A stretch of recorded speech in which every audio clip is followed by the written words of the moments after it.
masuknya Demokrat ini bisa mengatasi pertama soal tadi ya, menjaga soliditas di kabinet pasca misalkan PDIP jadi atau tidak eh, keluar dari kabinet ya, karena memang ini penting agar PDIP tidak bermanuver terlalu liar.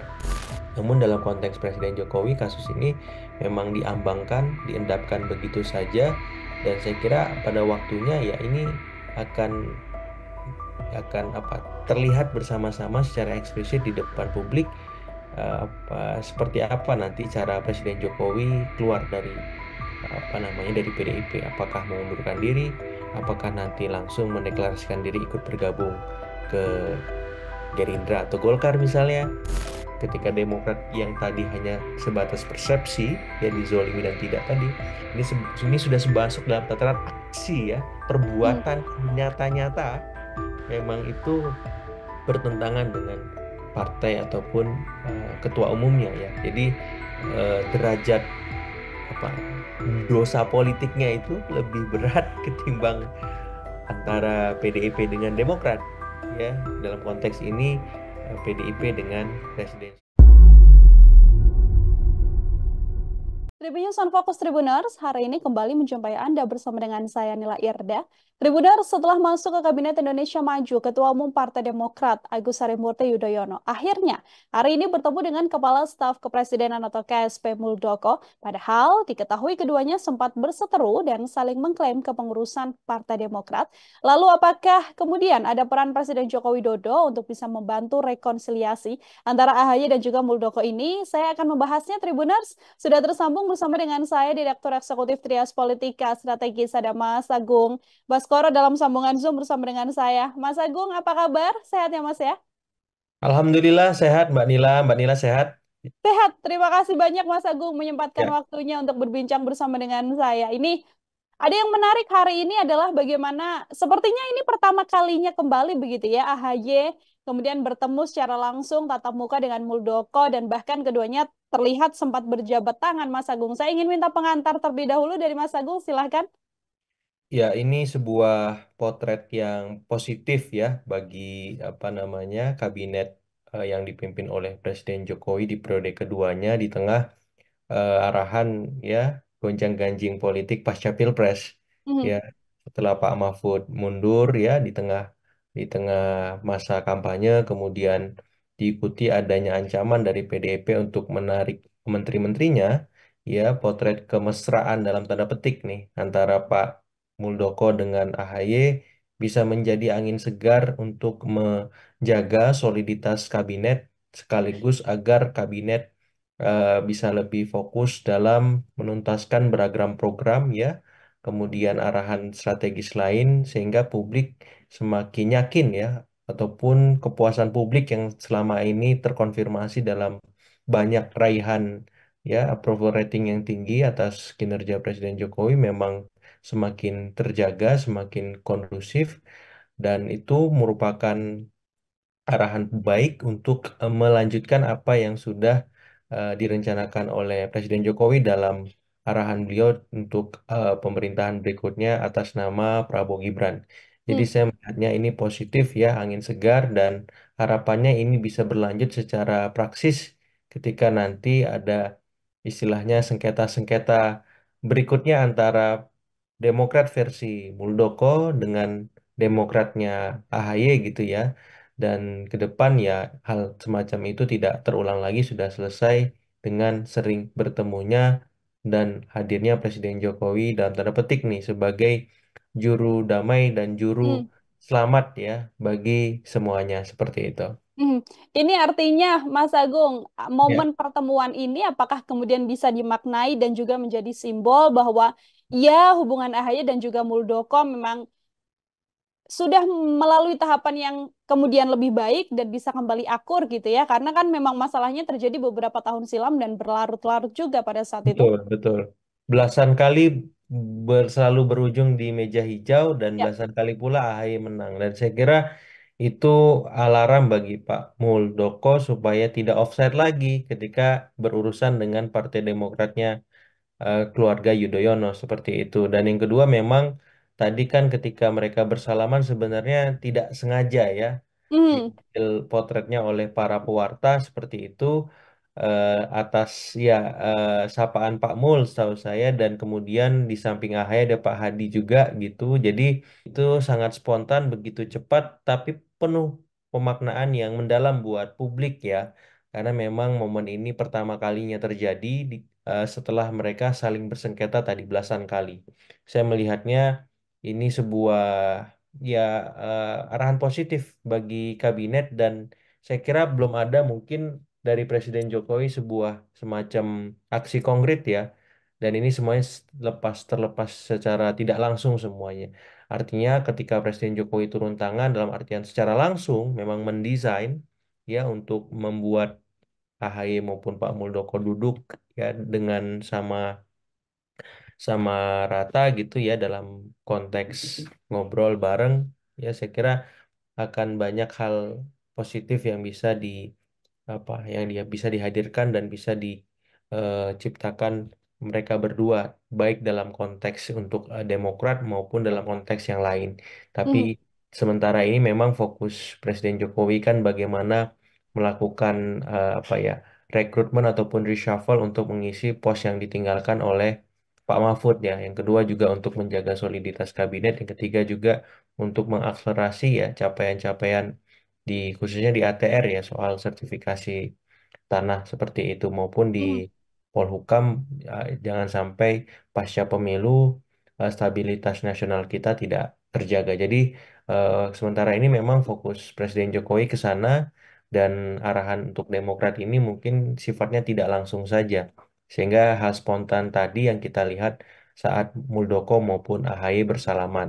Jadi untuk sampai pada tahap rekonsiliasi memang masih butuh proses yang hmm. panjang seperti itu karena beberapa petinggi Demokrat juga menyampaikan bahwa mereka memaafkan tapi tidak melupakan. Nah, Ya. menurut saya itu sebuah eh, pesan kuat ya bahwa Demokrat ya tidak akan pernah melupakan begitu saja apa yang dilakukan oleh Muldoko selama belasan kali mereka bersengketa di meja hijau karena itu Hmm, serangan yang menyakitkan ya di tengah mereka mempersiapkan untuk Pileg maupun Pilpres.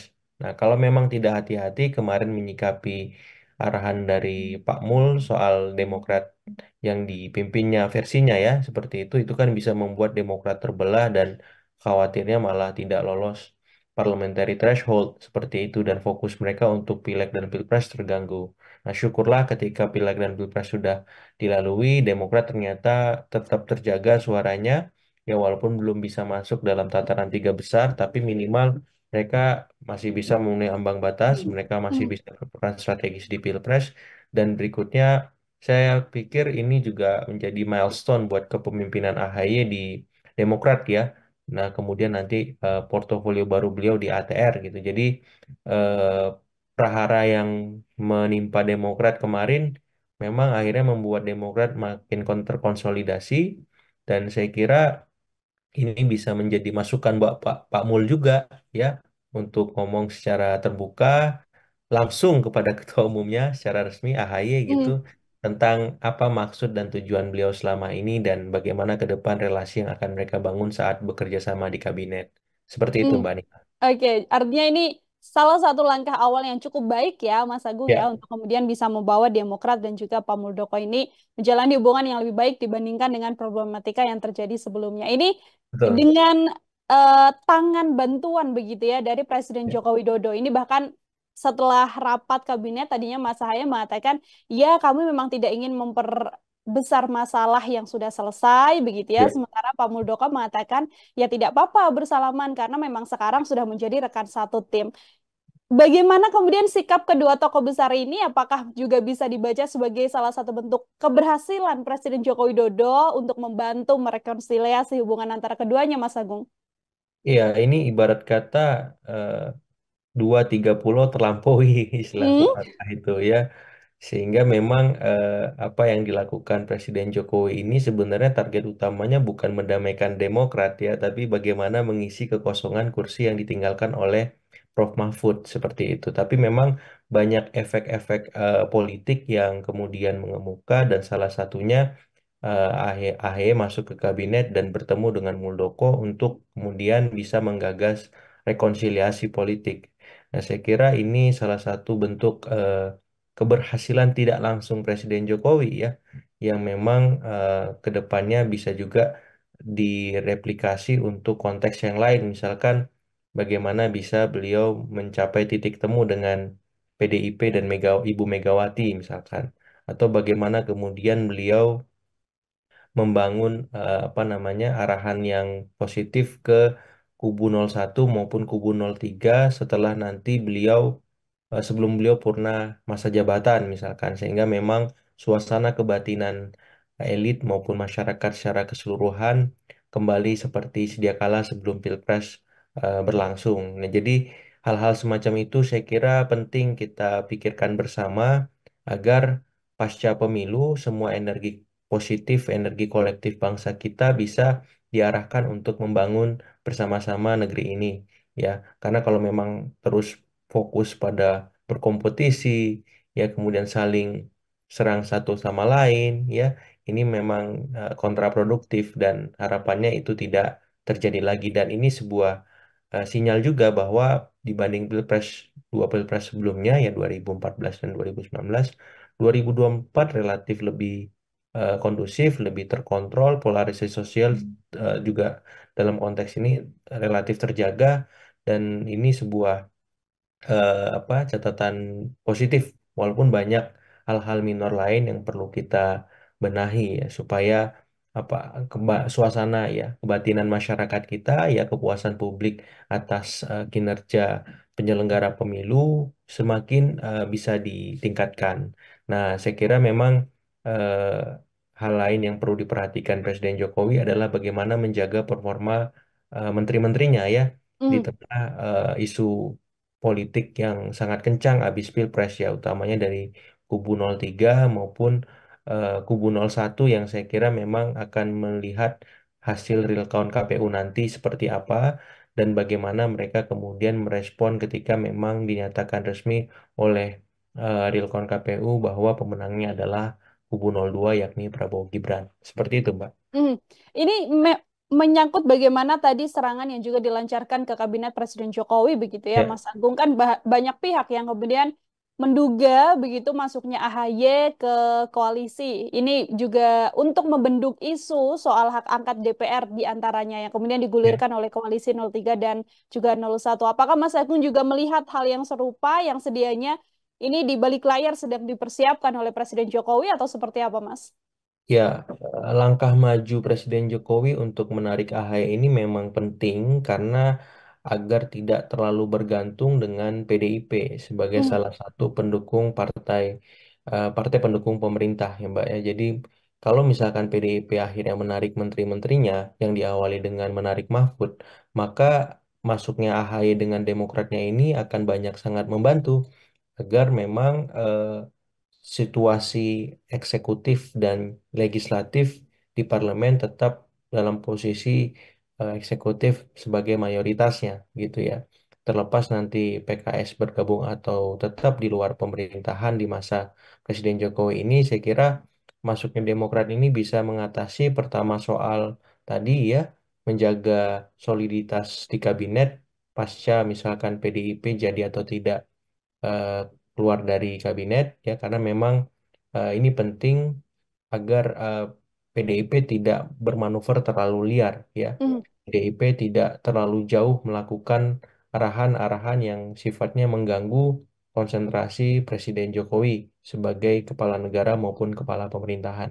Yang kedua juga bisa dilihat bahwa ini memang titik sangat terendah ya relasi atau sangat memburuknya hubungan antara Presiden Jokowi dengan Ibu Ketua Umum PDIP, Ibu Megawati ya, karena memang masuknya AHY bersama Demokratnya ini sedikit banyak mengkonfirmasi bahwa Presiden Jokowi tidak lagi bergantung atau menggantungkan eh, kursi ataupun kepentingan politiknya kepada PDIP semata, tapi sudah disebar, sudah terdistribusi ke semua-semua partai, utamanya partai-partai koalisi Indonesia Maju ya kemudian partai-partai lain yang siap di belakang eh, Pak beliau ya yang hari ini berada di kubu berseberangan, khususnya Nasdem, ya PKB ataupun PKS misalkan, Mhm. ketika memang PDIP ambil ancang-ancang untuk keluar dari kabinet. Ya karena memang manuver itu sudah didahului ketika Presiden Jokowi mengajak makan malam Surya Paloh beberapa hari yang lalu. Nah itu bisa saja melibatkan nanti Caimin ataupun misalkan Salim Segaf Al-Jufri misalkan, agar juga mengikuti langkah serupa terlibat atau menghadiri undangan jamuan makan malam di istana. Jadi saya melihatnya yang kedua dalam konteks relasi antara Presiden Jokowi dengan Ibu Megawati. Nah, yang ketiga yang paling penting sebenarnya adalah ketika Demokrat dan AHY masuk ke dalam kabinet, maka dengan sendirinya Demokrat mengakhiri puasa politiknya 9 tahun ya 8 berapa 9 tahun 4 bulan ya. Mhm. Gitu. Jadi ini sebuah perjalanan politik yang panjang untuk sebuah partai seperti Demokrat yang kemarin berada di kekuasaan, kemudian hari ini mengakhiri itu, dan saya kira ini menegaskan bahwa Demokrat selain siap mendukung pemerintahan Presiden Jokowi, tapi juga akan total dan loyal kepada kepemimpinan Prabowo Gibran dan akan meneruskan semua narasi keberlanjutan yang selama ini mereka kampanyekan ketika Pilpres berlangsung. Seperti itu, Mbak. Mhm. Ini kalau 9 tahun tadi disampaikan Mas Agung Demokrat, Ya, bagaimana sebelumnya ada di oposisi, lalu situasinya saat ini kemudian bergabung bersama pemerintahan Presiden Jokowi. Yang ya. kita tahu juga Presiden Jokowi menarik rivalnya Prabowo Subianto di 2019 untuk bergabung ke pemerintahan juga, seperti itu ya Mas Agung. Ini apakah kemudian masih ada peluang atau hubungan baik yang kemudian bisa dijalin kalau dari analisis Mas Agung antara Presiden Joko Widodo dan juga PDI Perjuangan. Meskipun kalau kita amati belakangan ini memang tampaknya sulit sekali untuk adanya pertemuan baik antara kedua pihak ini begitu, Mas. Betul, betul. Karena kan memang itu diawali ketika apa namanya Pilpres berlangsung dan memutuskan Gibran bisa maju ya, Mbak ya, Mhm, dan mendampingi Prabowo sebagai presidennya gitu. Jadi awal mula memburuknya hubungan antara Presiden Jokowi dengan Ibu Megawati dan PDIP di sana gitu. Dan ketika demikian maka artinya Presiden Jokowi tidak tegak lurus terhadap perintah Ketua Umum. Nah, rata-rata kader-kader yang tidak tidak loyal ya seperti itu akan mendapatkan sanksi. Sampai hari ini untuk Presiden Jokowi belum ada sanksi yang jelas dan tegas. Nah, saya menduga sanksi dan hukuman untuk Presiden Jokowi belum dilakukan sama sekali memang menimbang beliau sebagai presiden yang mhm, untuk menjaga wibawa sekaligus menjaga harmoni relasi antara Presiden Jokowi dengan PDIP ya. Nah, jadi saya melihatnya itu. Nah, yang kedua memang keoposisian PDIP ini akan sangat mungkin terjadi karena memang ini terkait marwah partai ya, martabat partai bahwa partai di atas segalanya seperti itu. Dan sebagai partai kader, PDIP biasa konsekuen dengan arahan ketua umumnya dalam konteks ini Ibu Megawati ya. Bagi yang tidak loyal, ya otomatis pilihannya dihukum, ya bisa keluar ya, bisa mengundurkan diri. Hanya dua itu setahu saya pilihannya. Namun dalam konteks Presiden Jokowi, kasus ini memang diambangkan, diendapkan begitu saja. Dan saya kira pada waktunya ya ini akan akan terlihat bersama-sama secara eksplisit di depan publik apa seperti apa nanti cara Presiden Jokowi keluar dari dari PDIP, apakah mengundurkan diri, apakah nanti langsung mendeklarasikan diri ikut bergabung ke Gerindra atau Golkar misalnya, mhm, seperti atau kemudian ya beliau seperti ini saja, ya tidak bersikap apa-apa sampai nanti masa akhir jabatannya. Ya, kemudian nanti kita tahu anaknya yang satu, Gibran, setelah Kaisang di PSI, mungkin ya tadi memilih Gerindra atau Golkar. Jadi saya melihatnya dalam arah ke sana dan kemungkinannya besar PDIP untuk beroposisi karena tadi ya belajar dari pengalaman relasi antara PDIP dengan Demokrat ya yang tidak mhm, tuntas bertahun-tahun, walaupun waktu itu problemnya hanya soal persepsi dizolimi dan tidak dizolimi.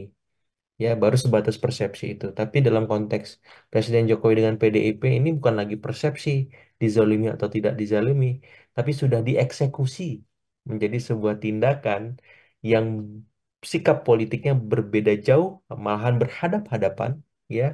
yang notabene pada saat itu Gibran adalah kader PDIP, memilih jalan berbeda dan menyeberang ke Gerindra ya untuk Hmm. mendukung pencapresan Prabowo dan Gibran sebagai cawapresnya. Jadi saya melihat ketika Demokrat yang tadi hanya sebatas persepsi ya dizolimi dan tidak tadi, ini sudah sebasuk dalam tataran aksi ya, Hmm. perbuatan nyata-nyata memang itu bertentangan dengan partai ataupun ketua umumnya ya. Jadi derajat apa ya, dosa politiknya itu lebih berat ketimbang antara PDIP dengan Demokrat ya. Dalam konteks ini PDIP dengan Presiden Jokowi, artinya memang ini akan dikembalikan ke PDIP-nya sebenarnya. Apakah memang konsekuen ya, fokus di luar pemerintahan karena memang sudah berbeda sikap dengan Presiden Jokowi, atau memang akan tertarik dengan skema yang ditawarkan oleh Presiden Jokowi plus Prabowo ya, untuk kembali masuk ke dalam kabinet sebagaimana sebelumnya, membangun bersama-sama dari dalam seperti itu. Nah, saya kira Hmm. ini tergantung bagaimana komunikasi politik antara Presiden Jokowi dan Ibu Megawati akhirnya. Ya, karena memang dua orang ini yang akan menentukan sebagai kingmakernya 03, Ibu Megawati, dan Presiden Jokowi salah satu kingmakernya di kubu 02. Begitu, Hmm. Mbak. Oke, terakhir dari saya, Ya. Mas Agung, ini kita masih belum tahu juga bagaimana kemudian nanti hubungan baik itu bisa terjalin antara Presiden Joko Widodo dan juga Bu Megawati. Ini kalaupun nanti PDIP menjadi oposisi, lalu sekarang yang juga sedang ramai adalah bagaimana PDIP nyaris menggemakan akan menarik seluruh menteri begitu ya dari kabinet pemerintahan Presiden Joko Widodo. Mungkinkah hal itu kemudian sebagai senjata akhir akan dilakukan oleh PDI Perjuangan di sisa masa jabatan Presiden Joko Widodo, kalau dari analisis Mas Agung, atau justru ya sudah nanti akan menjadi oposisinya ketika masa pemerintahan Presiden Joko Widodo ini sudah berakhir. Iya, saya kira ini sangat mungkin ya, Mbak ya, PDIP menarik menteri-menterinya di sisa apa masa kabinet sebagai, saya kira mungkin bukan senjata akhir mereka. Mereka pasti Mhm. akan punya banyak alternatif untuk melakukan manuver-manuver politik membalas ya kekalahan di Pilpres kemarin, walaupun di Pileg menang gitu. Karena itu kekalahan yang buat saya menyakitkan ya. Mereka tidak bisa full hat-trick ya, menang Pileg Mhm. dan Pilpres 3 kali berturut-turut, karena memang hanya half hat-trick ya, setengah kemenangan 3 kali ya, karena menang di Pileg doang. Seperti itu. Jadi saya kira arahan mereka menarik menteri-menteri di kabinet sangat besar, apalagi Presiden Jokowi sudah mengirimkan sinyal sangat mungkin reshuffle bisa terjadi lagi. Begitu Ya. kira-kira statement beliau ya. Nah, yang kedua memang eh, apa yang dilakukan eh, arahan PDIP untuk melakukan manuver-manuver politik ke depan itu sangat mungkin terjadi karena memang mereka ini kan partai pemenang ya Mbak ya.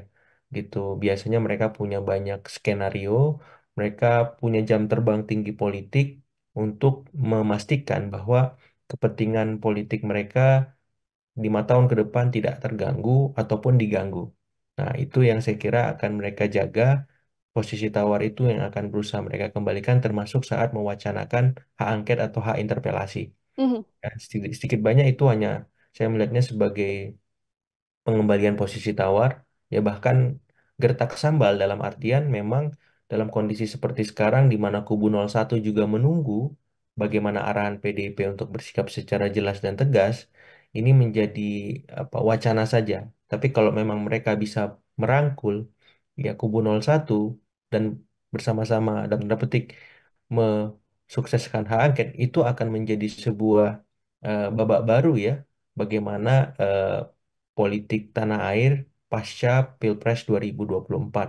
Bagaimana perpolitikan Indonesia ketika nanti misalkan Prabowo Gibran sudah dilantik 20 Oktober 2024 ya, dan ketegangan ataupun resistensi politiknya saya kira lumayan hebat seandainya memang kubu 01 merapat ke kubu 03 karena artinya oposisi menjadi mayoritas ya ketimbang koalisi yang dibentuk untuk mendukung pemerintahan, dan pada saat itu maka ya rakyat ataupun kita semua harus lebih banyak berpikir rasional ya Mhm. jernih karena kejutan-kejutan politik yang di luar nalar ya ataupun sesuai dengan nalar akan terjadi dengan niscayanya, dengan semestinya seperti itu. Dan di titik ini maka publik harus lebih kritis ya, lebih rasional ya, jangan baper ya, karena memang ke depan akan banyak manuver-manuver